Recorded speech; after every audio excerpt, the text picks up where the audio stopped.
नमस्कार दोस्तों, आज मैं फिर एक बार मुखातिब हूँ आप लोगों के साथ। और आज मैं आप लोगों से चर्चा करने जा रहा हूँ 2024 के लोकसभा चुनाव के पहले किस तरह के राजनीतिक समीकरण बनाए जा रहे हैं, किस तरह के राजनीतिक समीकरण बनते दिखाई दे रहे हैं, कौन कौन से मुख्य प्लेयर हैं और किरदार हैं जिनका लक्ष्य 2024 का पार्लियामेंट का चुनाव है। वैसे तो देखने के लिए देश के अलग अलग 5 राज्यों में अभी चुनाव होने वाले हैं और चुनावी तैयारियों को देख के लगता है कि देश की सभी राजनीतिक पार्टियां जिन राज्यों में जनाधार है या जो अपना जनाधार बढ़ाने और बचाने में लगी हुई हैं, वे राज्य विधानसभाओं के चुनाव को लेके बिजी हैं, ज़्यादा चिंतित हैं। लेकिन मेरा मानना है कि राज्य विधानसभाओं के चुनाव से ज़्यादा चिंता देश की राजनीतिक पार्टियों को आने वाले लोकसभा चुनाव को लेके है, जो अब से लगभग 3 साल बाद होना है। लेकिन अभी से तैयारी शुरू हो गई है, अभी से राजनीतिक विषाद बिछाए जाने लगे हैं और कांग्रेस बनाम बीजेपी बनाम अदर्स की जो लड़ाई है उसको सब लोग अपने अपने तरीके से मजबूत करने के लिए अपनी पेशबंदी तेज करने की जुगत में लग गए हैं। इन सारी घटनाओं के बीच में सबसे जो महत्वपूर्ण भूमिका बनती दिखाई दे रही है वो पश्चिम बंगाल की मुख्यमंत्री ममता बनर्जी की है। ममता बनर्जी की कोशिश है कि कांग्रेस से अलग रहते हुए नरेंद्र मोदी और एनडीए का एक विकल्प तैयार किया जाए और शायद यही कारण है कि ममता बनर्जी की जो कार्यशैली है वो बीजेपी से ज़्यादा अब कांग्रेस को डैमेज करती दिखाई दे रही है।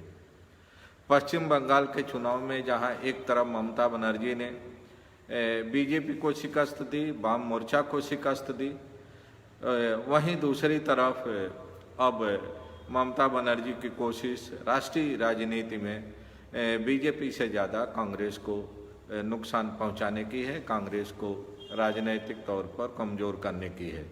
और शायद यही कारण है कि कांग्रेस का जो भी असंतुष्ट खेमा में है, कांग्रेस का जो भी असंतुष्ट नेता है, उन सभी नेताओं को अगर कहीं सबसे ज़्यादा पनाह मिल रही है, सबसे ज़्यादा संरक्षण मिल रहा है, तो वह ममता बनर्जी को वहाँ मिल रहा है, उनकी पार्टी तृणमूल कांग्रेस में मिल रहा है। हम एक एक करके इसका विस्तार में आप लोगों के सामने कुछ बिंदु रखेंगे और ये बताने की कोशिश करेंगे कि किस तरह से ममता बनर्जी कांग्रेस को ज़्यादा नुकसान पहुंचा रही हैं और बीजेपी को इनडायरेक्टली बीजेपी की मदद लेके कांग्रेस को नुकसान पहुंचा रही हैं।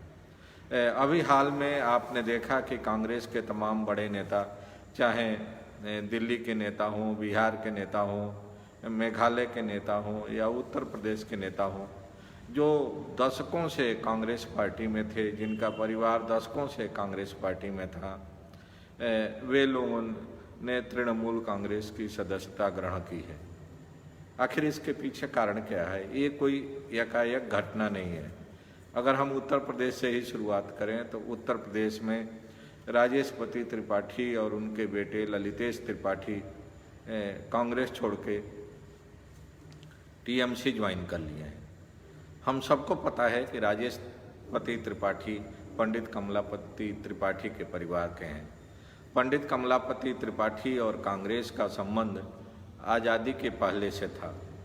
आज़ादी की लड़ाई में कमलापति त्रिपाठी जी ने पंडित जवाहरलाल नेहरू, महात्मा गांधी के साथ मिलके देश को आज़ाद कराया था।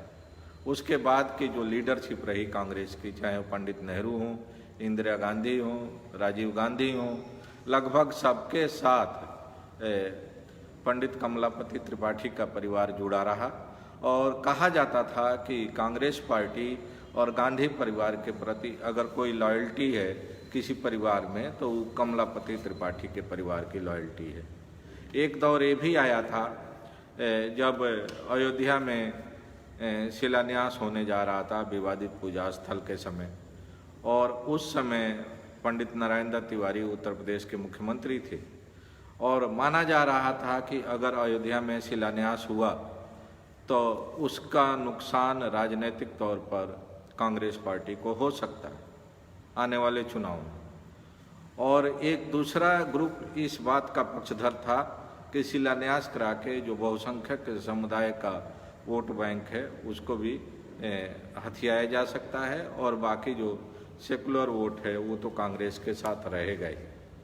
लेकिन कोई खुल के बयान नहीं दे रहा था। पंडित कमलापति जी जिंदा थे और उन्होंने बयान दिया, और बयान ही नहीं दिया, उन्होंने ऐलान किया कि अगर अयोध्या में विवादित पूजा स्थल को किसी भी तरह से क्षति पहुंचाने की कोशिश की गई तो मैं खुद वहां जाऊंगा और पहला फावड़ा मेरे सिर पर मारना पड़ेगा, मेरे सिर पर चलेगा, उसके बाद ही कोई विवादित पूजा स्थल को नुकसान पहुंचा सकता है। ये जो बोल्ड स्टेप था, ये जो बहुत ही साहसिक बयान था, ये जो एक विचारों और सिद्धांतों की राजनीति का नमूना था, वो पंडित कमलापति त्रिपाठी जी के बयान में देखने को मिला था। उन्होंने राजनीतिक फायदा नुकसान की चिंता नहीं की और उसका नतीजा ये हुआ कि उसके बाद जब चुनाव हुआ तो उनके सुपुत्र पंडित लोकपति त्रिपाठी चुनाव हार गए और उनसे पूछा गया कि पंडित जी आप चुनाव क्यों हार गए, तो उन्होंने कहा कि हमारे अब्बा ने जो अयोध्या के विवादित पूजा स्थल के बारे में बयान दिया था कि अगर वहाँ कोई कार सेवा हुई, कोई वहाँ खुदाई हुई, कोई विवादित पूजा स्थल को क्षति पहुँचाने की कोशिश की गई तो पहला फावड़ा मेरे सिर पर लगेगा। उसका नुकसान हुआ, उसके वजह से जो बहुसंख्यक समुदाय के लोग थे वे मुझसे नाराज हो गए और मेरे खिलाफ वोट कर दिया, इसलिए मैं चुनाव हार गया। ये कहना था पंडित लोकपति त्रिपाठी जी का। लेकिन वह परिवार आखिर क्या वजह है कि कांग्रेस पार्टी को छोड़ के, गांधी परिवार को छोड़ के ममता बनर्जी के साथ चला गया। दूसरा उदाहरण कीर्ति आज़ाद का है। आप दिल्ली की राजनीति में कह सकते हैं कि कीर्ति आज़ाद का कोई बहुत ज़्यादा वजूद नहीं है, कोई बहुत ज़्यादा राजनीतिक असर नहीं है। लेकिन अगर बिहार की राजनीति की बात करें तो कीर्ति आज़ाद के पिता पंडित भगवत झा आज़ाद बिहार के मुख्यमंत्री थे और वे भी गांधी परिवार के लॉयलिस्ट माने जाते थे। लेकिन आज की तारीख में कीर्ति आज़ाद कांग्रेस पार्टी छोड़ के टीएमसी ज्वाइन कर लिए हैं।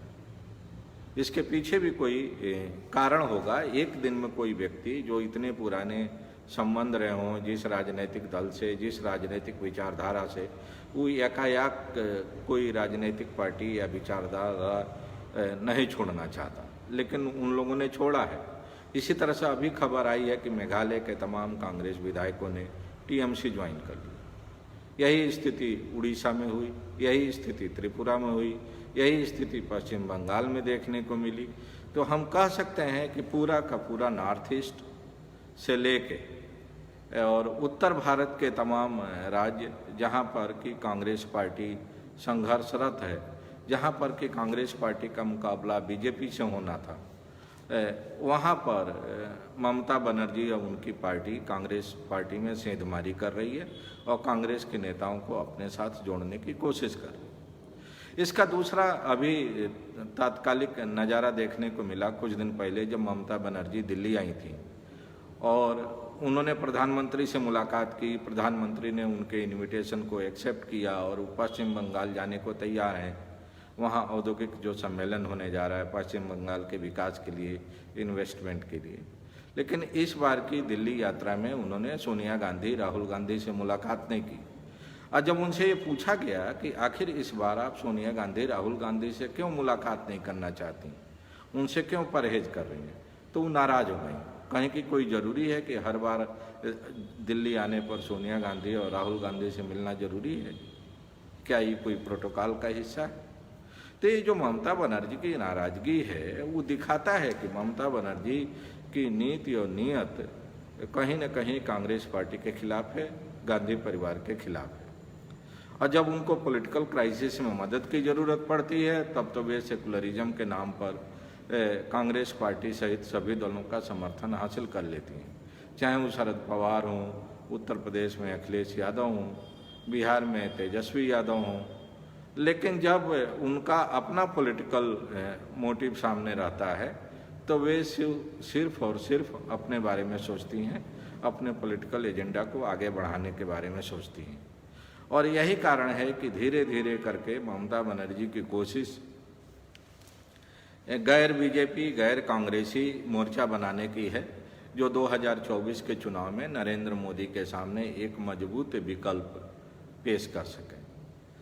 अभी तक माना जाता था कि नरेंद्र मोदी का राष्ट्रीय स्तर पर कोई विकल्प नहीं है, और नीतीश कुमार जब बीजेपी से अलग हो गए थे तो समझा जा रहा था कि 2024 के चुनाव में नीतीश कुमार नरेंद्र मोदी के विकल्प हो सकते हैं राष्ट्रीय स्तर पर। लेकिन फिर नीतीश और लालू की जो दोस्ती थी वो टूट गई और नीतीश को मजबूरन फिर बीजेपी का दामन थामना पड़ा। और अभी कुछ दिन पहले जो बिहार विधानसभा का चुनाव हुआ था तो उसमें नीतीश कुमार ने बीजेपी के साथ मिलकर चुनाव लड़ा। नीतीश कुमार मुख्यमंत्री जरूर बन गए हैं बीजेपी की तरफ समर्थन से बिहार में, लेकिन उनका जो राष्ट्रीय स्तर पर जो उनका एक नेशनल स्टेचर था, जो नेशनल उनकी पर्सनालिटी बन रही थी, जो नरेंद्र मोदी के एक अल्टरनेटिव के रूप में उनकी इमेज बनती दिखाई दे रही थी, उसको ज़बरदस्त धक्का लगा। और उस वैक्यूम को पूरा करने की कोशिश ममता बनर्जी करना चाहती हैं। ममता बनर्जी को मालूम है कि आज की तारीख में राहुल गांधी नरेंद्र मोदी के विकल्प नहीं हो सकते, तो इसलिए उस पॉलिटिकल वैक्यूम को पूरा करना चाहती हैं। और पूरा करने का सबसे आसान तरीका उनको यही लग रहा है कि कांग्रेस के को ही कमज़ोर करके, कांग्रेस के ही असंतुष्ट नेताओं को अपने पाले में लेके राष्ट्रीय स्तर पर तृणमूल कांग्रेस को खड़ा किया जा सकता है। एक और महत्वपूर्ण जानकारी मैं आप लोगों के साथ साझा करना चाहता हूं कि अगर आप पूरे इलेक्टोरल पॉलिटिक्स पर नज़र डालें तो कांग्रेस पार्टी को अलायंस की पॉलिटिक्स से सबसे ज़्यादा नुकसान हुआ है। और कांग्रेस पार्टी ने उत्तर प्रदेश में, बिहार में, बंगाल में जहाँ जहाँ अलायंस किया वहाँ वहाँ उसके अलायंस पार्टनर की तो राजनीतिक ताकत बढ़ी, लेकिन कांग्रेस पार्टी का जनाधार और राजनीतिक ताकत लगातार सिमटती गई। तो हम कह सकते हैं कि कांग्रेस पार्टी को जो अलायंस की पॉलिटिक्स शायद सूट नहीं कर रही है, या कांग्रेस पार्टी को अलायंस की पॉलिटिक्स करना नहीं आता है। और आज की तारीख में जब पॉलिटिकल एक्सपेरिमेंट समय समय पर होते रहें और फेल होते रहें, तो मौजूदा हालात को देखते हुए कांग्रेस पार्टी को अपना जो मूल उनका चरित्र रहा है, जो मूल उनकी कार्यशैली रही है, जिन सिद्धांतों को लेके कि महात्मा गांधी, पंडित नेहरू, इंदिरा गांधी, राजीव गांधी राजनीति करते रहे हैं, उन्हीं सिद्धांतों पर चल के अपनी पार्टी का जनाधार मजबूत करना चाहिए, अपने पार्टी के रैंक एंड फाइल को मोटिवेट करना चाहिए, इनकरेज करना चाहिए, और नकल की राजनीति करने के बजाय और बारोड आइडियाज़ को लेके राजनीति करने के बजाय अपने ठोस राजनीतिक कार्यक्रमों के दम पर, अपने ठोस कार्यकर्ताओं के समर्थन से अपना जो पॉलिटिकल एजेंडा है उसको आगे बढ़ाना चाहिए। अगर हम कहें तो जब जब राजनीति में प्रयोग हुए हैं तब तब हम नहीं कह सकते कि हमेशा राजनीतिक प्रयोग कामयाब रहे।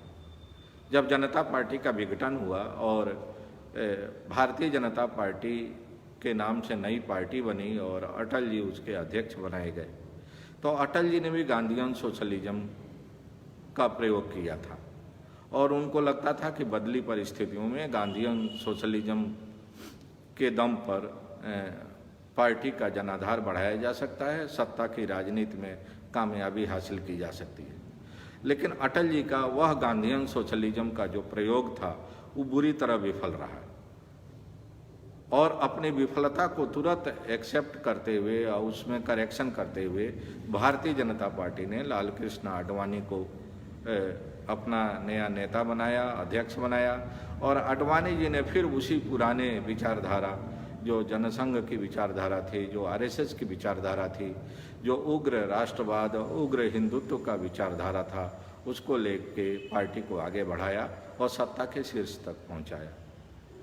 राहुल गांधी का भी प्रयोग ठीक है, वो राजनीति में प्रयोग होते रहना चाहिए और समय और परिस्थितियों के मुताबिक समय समय पर अपना कोर्स ऑफ एक्शन भी बदला जाना चाहिए। लेकिन जिस तरह से राहुल गांधी की तरफ से हम कह सकते हैं कि कांग्रेस पार्टी का वामपंथीकरण हो रहा है, उससे कांग्रेस पार्टी के अंदर ही कार्यकर्ताओं में बहुत ज़्यादा नाराजगी है। और कांग्रेस पार्टी के कार्यकर्ता और कांग्रेस पार्टी का मिजाज घनघोर वामपंथीकरण का कभी नहीं रहा है।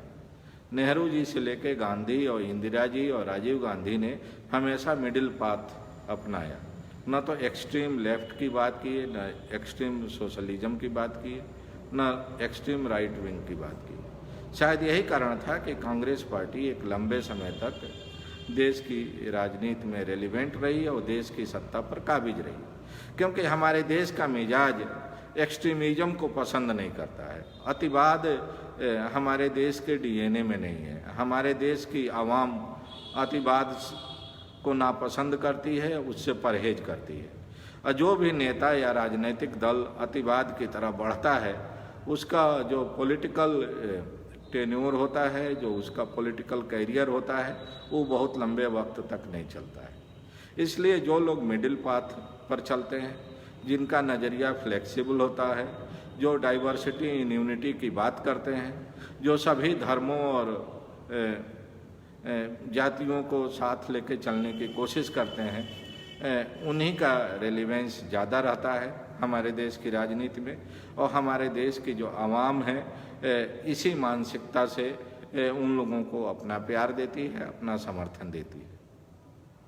अब ये तय कांग्रेस पार्टी को करना है, ममता बनर्जी को करना है, भारतीय जनता पार्टी को करना है और देश के तमाम उन क्षेत्रीय राजनीतिक दलों को करना है जो लोग कि मौजूदा समय में नए नए प्रयोग करके अपना राजनीतिक जनाधार बढ़ाने की कोशिश कर रहे हैं, सत्ता तक पहुंचने की कोशिश कर रहे हैं। और जो सत्ता में है वो सत्ता में बने रहना चाहते हैं और दोबारा सत्ता में वापसी चाहते हैं।